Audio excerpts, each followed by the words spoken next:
નખત્રાણાના રવાપર ગામમાં આપ નેતા હાસમભાઈ થોડિયા પર જાનલેવા હુમલો. પોલીસ ફરિયાદ દાખલ કરાઈ. તારીખ 21/5/2026ના રોજ સાંજે આશરે 7:45 કલાકે નખત્રાણા તાલુકાના રવાપર ગામના અમારા રોડ પર આ બનાવ બન્યો હતો. રવાપર ગામના સામાજિક કાર્યકર્તા અને આમ આદમી પાર્ટીના અગ્રણી હાસમભાઈ થોડિયા પર જાનલેવા હુમલો કરવામાં આવ્યો હતો.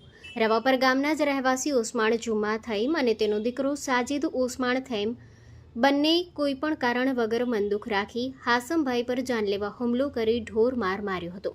ગંભીર ઇજાઓ છતાં હાસમભાઈ સાથે મોટરસાયકલ પર સવાર રજાક હાસમ બજીર અને હાસમભાઈના પત્નીએ તેમને 108 મારફતે સૌપ્રથમ નખત્રાણા સરકારી હોસ્પિટલ અને ત્યારબાદ વધુ સારવાર માટે ભુજની જીકે અદાણી હોસ્પિટલમાં દાખલ કર્યા હતા.